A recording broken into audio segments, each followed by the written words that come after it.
planet of the Undead Gorillas. We moved cautiously through the endless ruins of a city that had once thrived.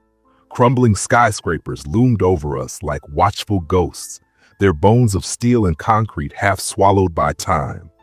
Rusted-out vehicles choked the streets, turning every block into a gauntlet of twisted metal and fallen debris. The only sounds were our footsteps echoing softly across cracked pavement. We were scavengers, out here again in search of food, but it was getting harder. On our last trip, we'd scored a decent haul of canned goods. This time, the risks felt higher and the rewards slimmer. The four of us kept quiet, at least as quiet as we could in a place like this. One wrong step could send rubble tumbling and bring them down on us. I led the line, followed by Pipsqueak, the youngest in the group. His long brown hair had grown down over his eyes, and though he was only 16, the world had forced him to grow up fast. His voice still cracked when he spoke, which earned him the nickname, but lately, even that was beginning to change. I glanced back to check on the group and caught sight of Pipsqueak trembling. Who could blame him? We all knew what was out there. Still, given the choice between staying alone at camp or sticking with us, he chose us every time. Behind him was Old Man Cobb, the eldest of us all. His wisdom came from a world that existed before they showed up. I respected him, though his unshakable sense of morality often clashed with my instincts. We argued plenty, but the others usually sided with me in the end. Bringing up the rear was Brutus, our muscle, our shield. Towering at 6 feet 7 inches, he rarely spoke unless it mattered. He had taken a shine to Pipsqueak, almost like a surrogate father, teaching him how to fight and survive. He was the kind of guy who wouldn't crack a joke, but when things went bad, he was always the first to act. He carried a harpoon gun and knew how to use it. And then there's me. They call me the Doc, but I'm no doctor, never was. I earned the name the day I amputated the infected limbs of some poor souls who got hit by the black ooze. That stuff eats away at you fast. Once it touches your skin, the rot spreads like wildfire. I did what no one else had the guts to try. Heated some metal, chopped off the infected limbs, and sealed the wounds. It wasn't medicine, it was desperation, but it worked. If you don't cut the ooze out within the hour, it consumes you. But that was all in the past. I don't stick my neck out anymore. The last time I tried to help someone, it cost us one of our own. His name was Beethoven. Cobb gave him the name. Said Beethoven was some famous musician from way back, and this guy could really sing. He had a voice that lifted our spirits, made us feel human in a world that had forgotten what that meant. The name just fit. If I hadn't stopped to help some stranger, Beethoven would still be here. I can still see the expression frozen on his face, the shock, the terror, those pleading eyes. It all happened in a blink. One of them came out of nowhere. The gorilla beasts, that's what people called them. Massive and covered in matted black hair. One grabbed Beethoven before we even had time to react. It vomited that black ooze straight onto his face and then ripped him in half like he was nothing more than paper. We survived only because we ran. That thing must have been too busy devouring what was left of him to follow us. Old Man Cobb says those creatures weren't always like this. He's the only one among us old enough to remember the world before everything went to hell. He doesn't know exactly how it began, but he swears it started with a single gorilla that came back from the dead. A Zambi or something. Maybe Zumbi? I forget what word he used. Whatever it was, it spread like wildfire. They multiplied, twisted by some unholy force. Now they exist only to wipe out what's left of humanity. These things burn with a hatred that goes beyond instinct. On their own, they might not have been much of a threat. But now, with their sick, undead powers, they tore through most of us like we were nothing. I pushed the memory of Beethoven aside. No point in dwelling on it. Getting sentimental out here gets you killed. We had a job to do, and we needed to stay sharp. I gave the hand signal. Time to check out a nearby building. It looked like it might have once been some kind of office or shop, still standing tall despite the ruin around it. We'd sweep it for supplies before moving on. Inside, we split up like usual. The gorillas didn't often enter buildings unless they knew someone was inside. It was like they hated anything humans had made.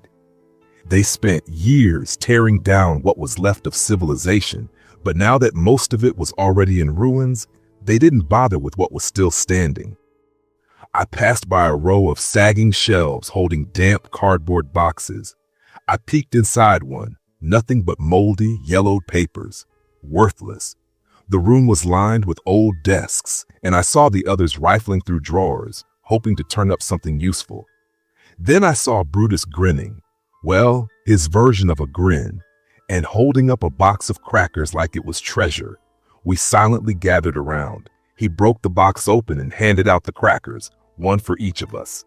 Small victories like that kept us going. Pipsqueak couldn't help himself. He took a quick bite of his cracker, hunger and excitement getting the better of him. The crunch echoed far too loudly in the stillness, and we all froze. Brutus shot him a hard look, those piercing eyes of his doing all the talking. Pipsqueak lowered his head, clearly embarrassed, and started taking smaller, quieter bites. We hadn't eaten in 2 days, so even a dry cracker felt like a feast. But just as we began to enjoy our rare moment of calm, a chilling scream pierced the silence. It came from somewhere not too far off. Agonized, desperate. Someone else had run into one of those things. Or worse, a whole pack. We immediately stopped chewing, our bodies stiff with dread. Then we heard it, heavy, deliberate footsteps echoing down the street. The building we were in had large front windows, giving us a clear view of what was outside. I motioned toward the desks, and without a word, we each slipped underneath one, moving as silently as possible. I peeked out from behind the desk. That's when I saw it. The gorilla came into view, massive and grotesque. Its matted hair was soaked with that foul black ooze, parts of its flesh missing and exposing jagged bone beneath. Its eyes were glazed over, cloudy with decay and seething hatred. These things couldn't be hurt by normal means. The only way to stop one was to destroy its brain. It shuffled forward, then paused right in front of our building. My pulse began to thunder in my ears. Did it sense us? I glanced over at Pipsqueak, who was crouched beside a desk across from me. He trembled and held a hand over his mouth, his wide eyes glued to the floor. The creature suddenly shook itself like a wet dog, flinging droplets of that slick black goo everywhere. The sludge sizzled slightly as it hit the concrete. Then, with unsettling calm, the gorilla turned toward a pile of rubble, picked up a chunk of debris, and hurled it straight at the window. The glass shattered with a sharp crash, shards scattering across the floor. We didn't move, couldn't, just held our breath and stayed as still as statues. The gorilla stepped up to the broken window and stood there, unmoving. The seconds dragged into what felt like hours. Brutus had his harpoon gun ready, aimed and steady, just in case the beast crossed the threshold. Then the thing let out a sickening retch, and a thick stream of black ooze poured from its mouth onto the floor. The stench hit us immediately, putrid and suffocating. I nearly gagged as the tar-like liquid slithered across the floor, inching toward us like something alive. But just as suddenly as it had come, the gorilla turned away and lumbered back into the street, life disappearing from view. We stayed frozen in place for what felt like hours, each of us paralyzed by the horror we just witnessed. Eventually, I gave the signal. It was time to move. As we crept out of the building, Cobb reached out and grabbed my arm, his eyes fixed in the direction the screams had come from. He wanted to check it out, see if anyone needed saving. That was Cobb, still soft-hearted, still believing there was good worth fighting for in this world. I was ready to wave him off and keep moving, but then Pipsqueak tugged on my sleeve. He didn't say a word, just pointed the same way Cobb had. I guess the old man's ideals were rubbing off on him. Brutus, as usual, gave no opinion. He stood silent, waiting for my lead. I sighed, frustrated, but turned and began walking toward the source of the screams. It wasn't far. Soon we came upon what was left of the group that had been ambushed. Bodies, or what remained of them, were scattered across the street. Limbs tossed carelessly, organs spilled like discarded trash. The ground was slick with blood, pooling in potholes and dripping down the sides of the curb. Some of the corpses were slathered in black ooze, their flesh already beginning to decay. Others looked like they'd simply been ripped apart. There had to be at least 10 of them, all brutally, mercilessly killed. I turned to head back. There was nothing left to do here. Cobb lingered, frowning deeply, and let out a heavy sigh. He never got used to sights like this, even though they'd become all too familiar. We were walking away when a sound stopped us, a faint grunt, almost drowned by the silence. We all turned. One of them was still alive.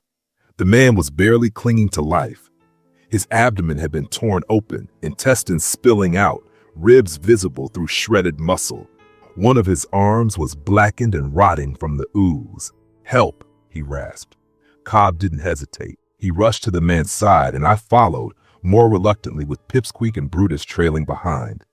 Kneeling beside the dying man, Cobb leaned in and whispered gently, "Don't worry, son. Doc here can help you." He looked up at me, expectant. "I can't help him," I whispered back. "We don't have time." "We have to try something, Doc. Jesus, he's still breathing."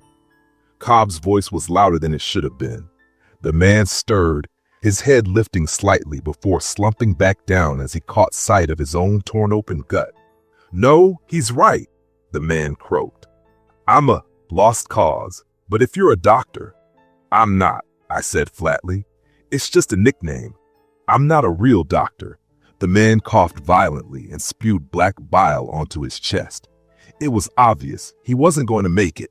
No one could survive that, doctor or not.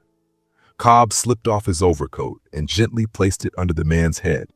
I think he just wanted to give him a shred of comfort in his final moments. The man's half-rotted arm lifted slowly, trembling as he pointed toward a nearby building. "In there's a woman. She's pregnant." The dying man gasped, every word a struggle. "We were trying to get her to a doctor. Heard there's one past the forest, lives in a bunker. Please, get her there, please." His chest rose for one last breath, then fell still. His eyes closed, and he was gone. At the mention of a woman, we all froze. It was rare, unheard of really, to even hear about a woman these days, let alone find one alive. I assumed the man was delirious, saying anything in his final moments. The gorillas always targeted women first.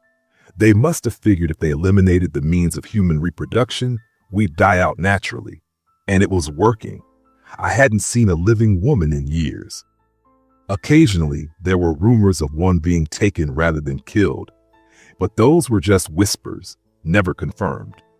Still, Cobb was already moving toward the building the man had pointed to, with Pipsqueak trailing right behind him, curiosity lighting up his face. I clenched my fists. Cobb's bleeding heart was going to get us all killed. This wasn't about saving strangers, it was about surviving. That was the only rule that mattered anymore. Brutus put a hand on my shoulder, steady and firm. He didn't speak, he never really did, but the gesture said enough. It calmed me down. And then he turned and followed Cobb and the boy. I'd been overruled again. When I caught up, the three of them stood in the doorway, staring into the room. As I came up behind them, they turned to look at me, eyes wide, faces stunned. I stepped forward and looked past them, and there she was, a woman. She sat curled up in the corner of the room, arms protectively wrapped around her swollen belly. Her hair was long, dark, and greasy, hanging in tangled strands. Her body was gaunt, save for the obvious bump that confirmed the dying man's story. It was a miracle she'd survived this long. Cobb was the first to move. He rushed to her side and gently eased an arm around her shoulders, helping her up. She looked dazed, distant, like someone who'd just seen death up close and hadn't fully returned from it. Whether it was her first time seeing a gorilla or watching those men get torn apart, I couldn't say. But whatever she'd witnessed had clearly broken something inside. "Don't worry, miss," Cobb said softly, steadying her. "We'll take care of you." Brutus and Pipsqueak just stood there, still dumbstruck. It was like seeing a ghost. Cobb tried to get her to speak. "Say, miss, you got a name?" But she didn't answer. Her vacant eyes remained locked on some invisible point in the distance. Even after a few more questions from both Cobb and Pipsqueak, she didn't make a sound. She wasn't just silent, she was somewhere else entirely. We didn't press her further. She was alive. That was all that mattered, for now. The day was starting to fade, and we'd already stayed in the city longer than we'd planned. We needed shelter before nightfall. From past experience, the best option was the subway, or what Cobb liked to call it. The gorillas avoided it for the most part, though no one really knew why. It wasn't a guarantee of safety, but it was our best bet. We had to make it 2 streets over to reach the subway entrance. With that slaughtered party fresh in our memory, we knew the gorillas could still be nearby. Every step forward felt like rolling dice with death. I took point again, placing the pregnant woman in the center of our line for protection. We moved cautiously, each of us alert, scanning shadows and rooftops. As we approached the end of the block, I heard something. Movement just around the corner of a half-collapsed building. I raised a fist, signaling the group to halt, then crept up and peeked around the corner. 3 gorillas had gathered in the clearing. One of them was carrying what looked like a corpse. But as the beast dumped the man onto the ground, he stirred, then screamed. Without hesitation, one of the gorillas grabbed his arm. The beast braced the man's shoulder with its other hand and pulled. A sickening snap echoed through the ruins, followed by a wet, tearing sound. The man howled in agony. Another gorilla mirrored the first, seizing the man's other arm and ripping it clean off. Blood sprayed from the ragged wound in a gruesome arc. Before the man's screams could fade, the 3rd gorilla stepped forward and tore off his head, dragging part of his spine with it. As the monsters began to feast, I quickly weighed our options. They were distracted, which gave us a narrow window to slip past unnoticed.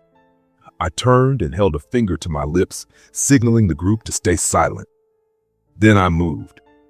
We crept toward the subway stairs, only a short distance away. For a few tense seconds, everything was going according to plan. The gorillas remained preoccupied, tearing into what remained of the poor man. But just as we reached the steps, one of them froze mid-bite. It sniffed the air, then turned.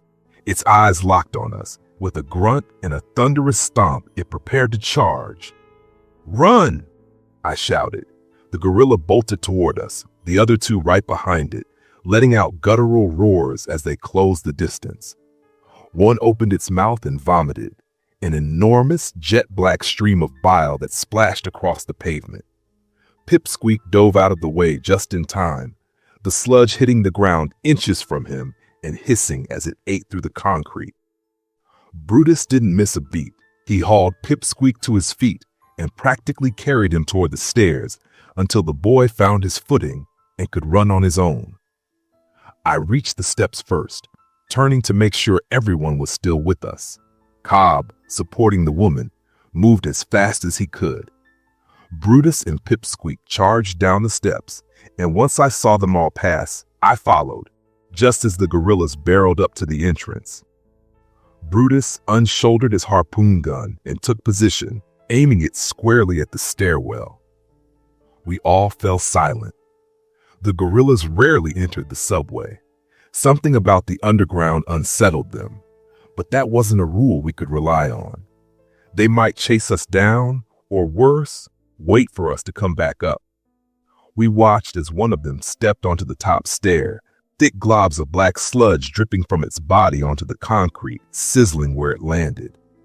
The moment the gorilla spotted us, it let out a deafening roar and began pounding the ground in fury. But before it could charge, A harpoon whistled through the air and struck it dead center in the skull. It dropped instantly with a heavy thud. Brutus never missed, but he only had one shot. If the other two gorillas decided to follow, we'd be in trouble. For a few tense seconds, they lingered near the entrance, vomiting that black sludge and breathing in heavy guttural bursts. But fortune was on our side. Eventually, they backed off, losing interest, and wandered off to hunt elsewhere. Relief washed over us, brief but real. We'd made it, 5 of us alive, into the subway. Pipsqueak flopped down onto the cold floor, exhausted. He gently rubbed his bruised knee, the one he'd hit during our sprint from the vomit blast. Brutus retrieved his harpoon and wiped the ooze off it with an old tattered shirt he kept for exactly that purpose. Then he took position by the stairs, silent and alert, standing watch. Cobb, meanwhile, knelt beside the woman and offered her sips from his canteen. She drank slowly, hands trembling. Eventually, she drifted off to sleep, her back resting against the wall. Cobb came over and sat beside me. I'd brought her this far, to the subway, but I didn't intend to escort her across half the world. Cobb must have sensed it because he jumped straight into trying to change my mind. "We gotta help her, Doc," he said quietly but firmly. "I've told you already, Cobb," I replied. "We can't go risking our necks for everyone we meet. If we want to survive, we have to look out for ourselves. This kind of charity will get us all killed." "Jesus, Doc, she's pregnant," he said, voice rising just a little. "She won't last a day out here on her own. You know that. It's not our problem. It never was. We get some rest and head back to camp in the morning. She'll have to make do." Cobb looked at me like I was a stranger. "Listen to yourself. You've lost your humanity. Beethoven, he'd be ashamed of the way you're acting. You used to care about people. You used to help people." I turned toward him, anger bubbling up. And look where that got us. Beethoven's dead because I tried to help someone. Cobb didn't flinch. "Doc, just think for a second. This woman, she's carrying a child. Maybe the only child to be born in years. She might be our last chance. Humanity's last chance. We can't turn our backs on that." I didn't answer. Instead, I lay down on the cold ground and turned my back to him, trying to will myself to sleep. But his words stuck with me, digging into my brain like splinters. Was I really losing my humanity? I didn't want to think about it, but I already knew the answer. Eventually, exhaustion took over, and I slipped into a deep, uneasy sleep. I woke to the feeling of someone shaking my shoulder. "Pipsqueak." "It's morning," he whispered. "Time to move." Cobb watched me closely, clearly waiting to see what I'd decide about the woman. She was still resting quietly against the wall, eyes vacant. I looked at her, at the round swell of her belly. New life. That's what it meant. Pipsqueak and Brutus both stood silently nearby, waiting for my word. "Get her up," I finally said. "We'll take her to this doctor. After that, we're done." Cobb's face lit up with a genuine smile. He didn't say anything. He didn't have to. He just nodded and went over to gently rouse the woman. And that was that. The 5 of us made our way out of the city with little trouble. The pace was slower, understandably so. The woman couldn't always keep up and we had to adjust. Still, we were making decent time. By the time we reached the edge of the forest, the first thing we saw was a sickly landscape. Trees wilted and half dead, plants blackened with rot. Not the whole forest, just patches, but enough to force us to weave carefully around the remnants of the ooze. That stuff had touched everything, leaving death in its wake. As night fell, we knew we'd need to make camp. Pipsqueak went off and returned with a solid supply of kindling. Brutus came back with 2 rabbits from a short hunt. I helped him skin them while Cobb showed Pipsqueak how to properly build a fire. I glanced over at the woman again. She still looked lost, eyes distant, empty. She hadn't spoken a single word since we found her. Once the fire was blazing, we roasted the rabbits. Cobb split the meat into equal portions, though he gave the woman a little more. "For the baby," he said. Soon enough, we were eating. The rabbit was slightly overcooked, but none of us complained. It was food, and it filled our bellies. "This takes me back," Cobb said between bites. "When I was a kid, my old man used to take me camping. We'd lie under the stars, listening to crickets, staring up at the night sky. Life was good then." He poked at the fire with a stick. "We'd build up a fire like this, and he'd tell me scary stories. Always had a knack for them, said it kept me tough." Pipsqueak perked up. He loved stories. Ever since Cobb had taught him to read, he devoured any book he could find, especially collections of short stories. When we had downtime, rare as it was, he'd always be off with his nose buried in a book. "Oh, and s'mores," Cobb chuckled. Now those were something else. Graham crackers, chocolate, marshmallows, all melted together. Best thing you ever tasted. I cut in before he could go full nostalgia mode. "Things aren't like they used to be, Cobb. We don't have time for stories and s'mores or whatever else you're dreaming about." I watched Cobb's shoulders sink, his smile fading into a distant, sorrowful frown. "Yeah, I guess we don't anymore," he murmured, his eyes fixed on the flames. "But someday we'll have time for all that stuff again. We'll turn things around." He stared into the fire with a hollow gaze, like he was trying to find hope in the flickering light. The rest of us said nothing. We quietly picked at what was left of our rabbit meat, each of us lost in thought. Then came the sound. A sharp crack echoed through the trees, a snapping branch. I froze mid-bite, every muscle tensing. I scanned the others. Brutus looked up immediately, already reaching for his harpoon. We all heard it. Footsteps. Slow, heavy, deliberate. There was no hiding with the fire lit. Whatever was out there, it knew where we were. I rose to my feet, heart pounding. The shadows between the trees grew thicker, harder to read. Then it came. The thunderous stomps grew louder, fast, furious. A gorilla burst from the tree line, crashing through the underbrush, straight toward us. Cobb reacted instantly, hauling the pregnant woman to her feet and dragging her behind a tree. The beast stormed through our camp, trampling straight through the fire without so much as a flinch. Flames licked its legs, scorching its hair and skin, but it didn't seem to notice. The stench of rot hit me like a wave as it passed me and Pipsqueak. It wasn't here for us. It wanted her. It barreled around the tree and charged. Cobb, without a second thought, shoved the woman aside. She hit the ground hard, and in that same instant, the gorilla had Cobb in its grip. Brutus rushed in, trying to line up a shot, but the angle was wrong. He couldn't fire without hitting Cobb. The creature lifted Cobb off the ground like he weighed nothing. He kicked and struggled in its grasp, eyes wide with fear. Then he looked at me, and in that instant, I saw it. The same look Beethoven gave me before he died. That same pleading terror.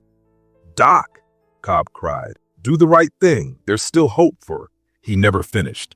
The gorilla's hand shot forward, piercing Cobb's chest and ripping through the other side. Blood poured from the wound as Cobb twitched violently in its grasp.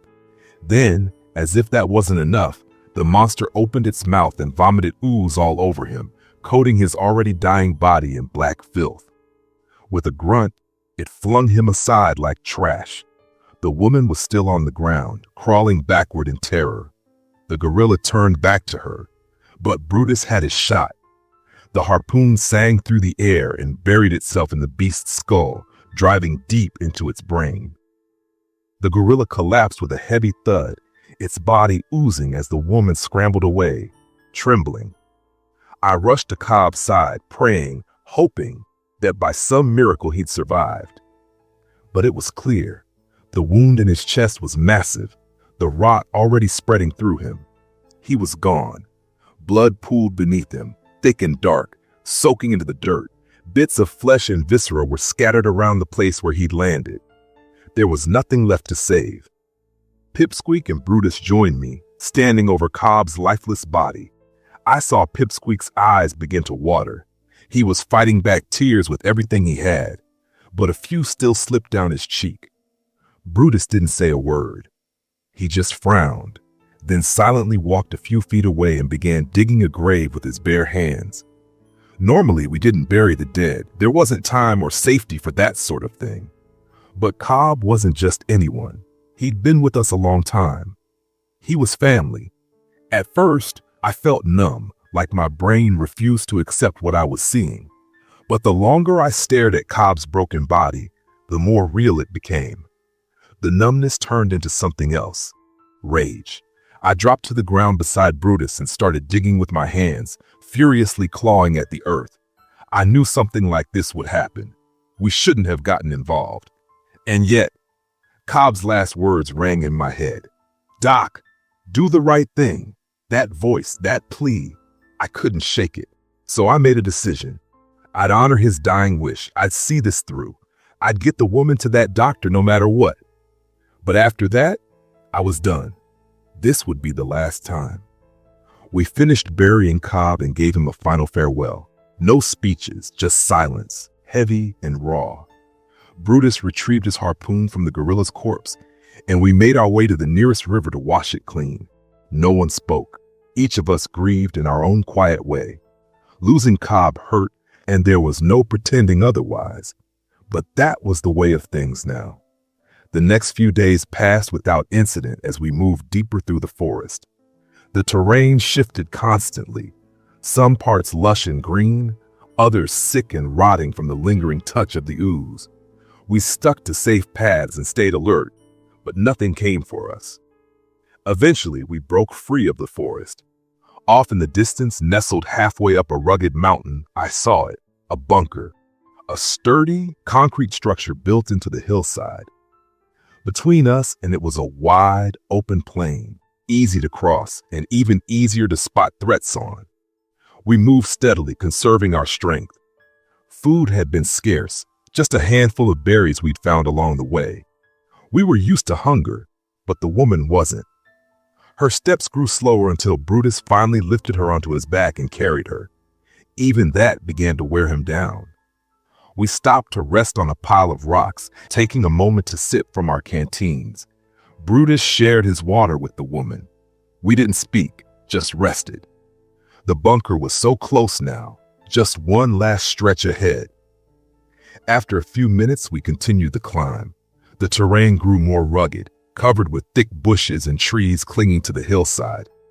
Our pace slowed, but we pushed forward, fueled by the sight of the bunker growing nearer.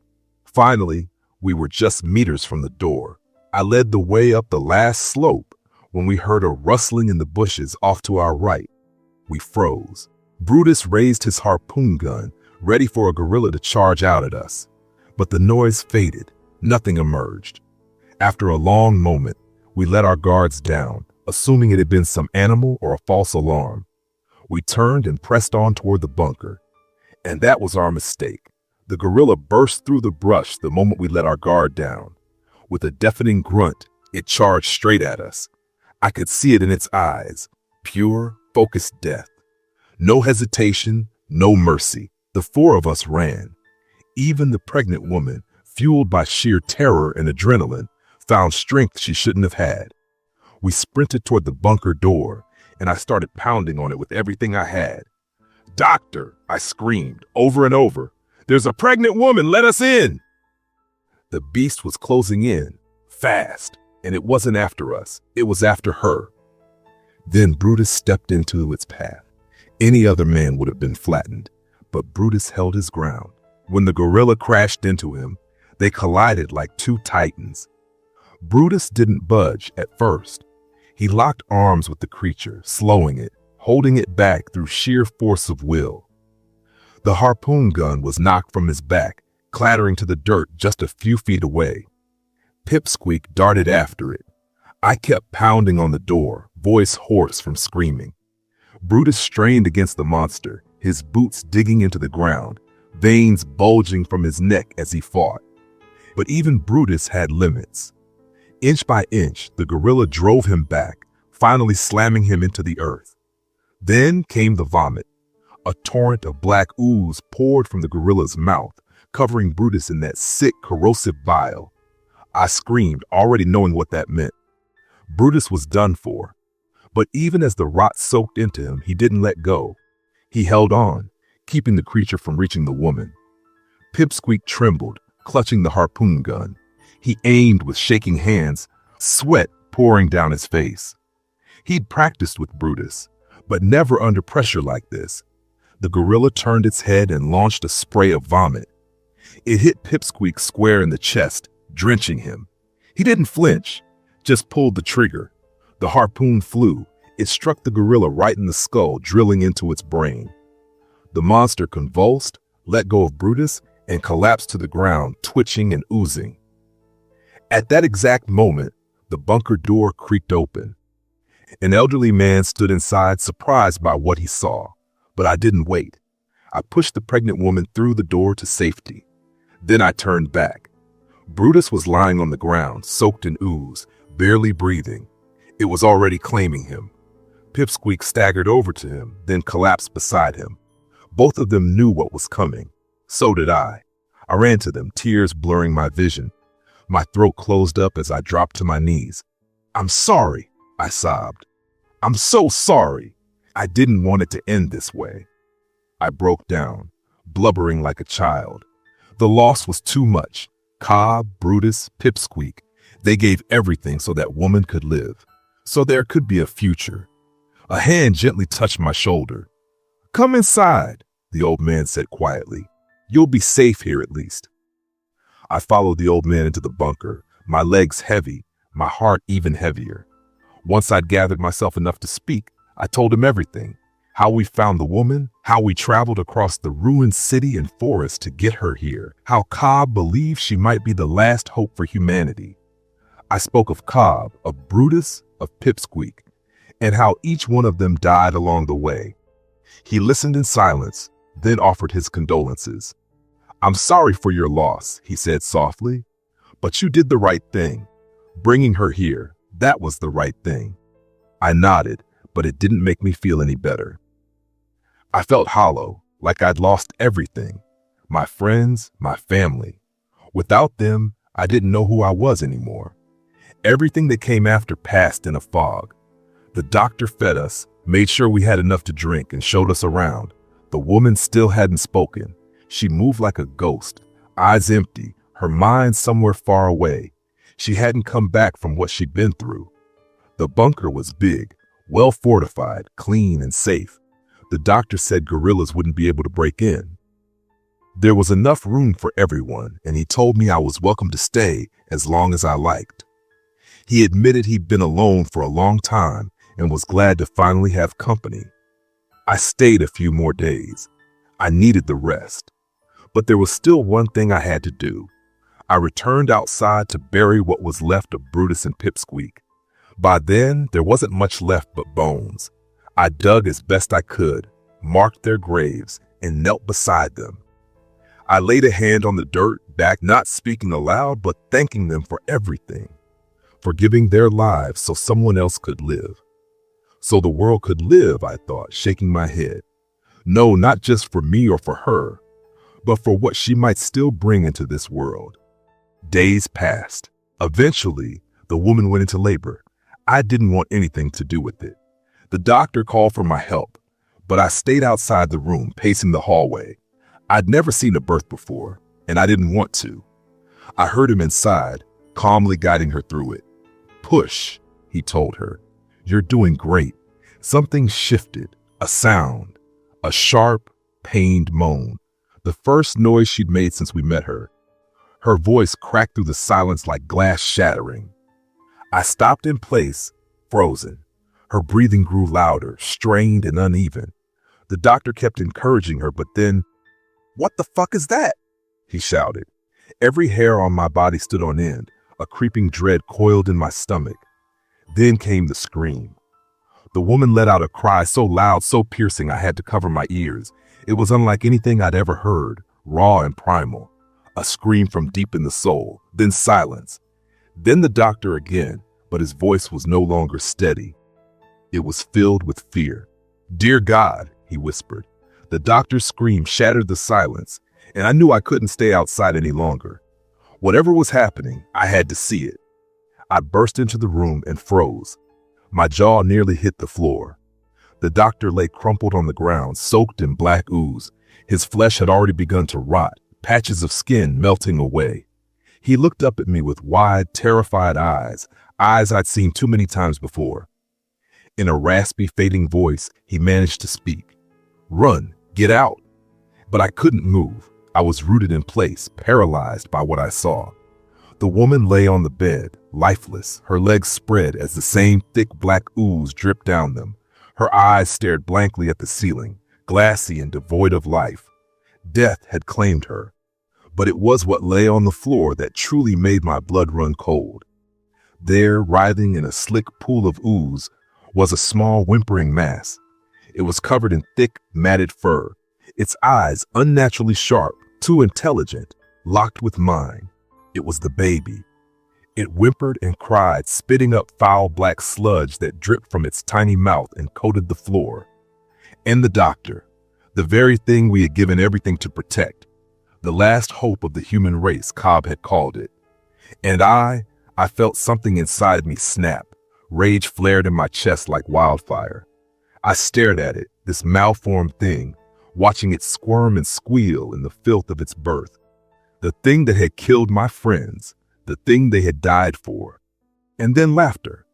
It rose out of me like a wave, uncontrollable, unhinged. My anger twisted into absurdity, and I laughed. I laughed at the journey, at the sacrifice, at the horror of it all. This was what we'd fought for?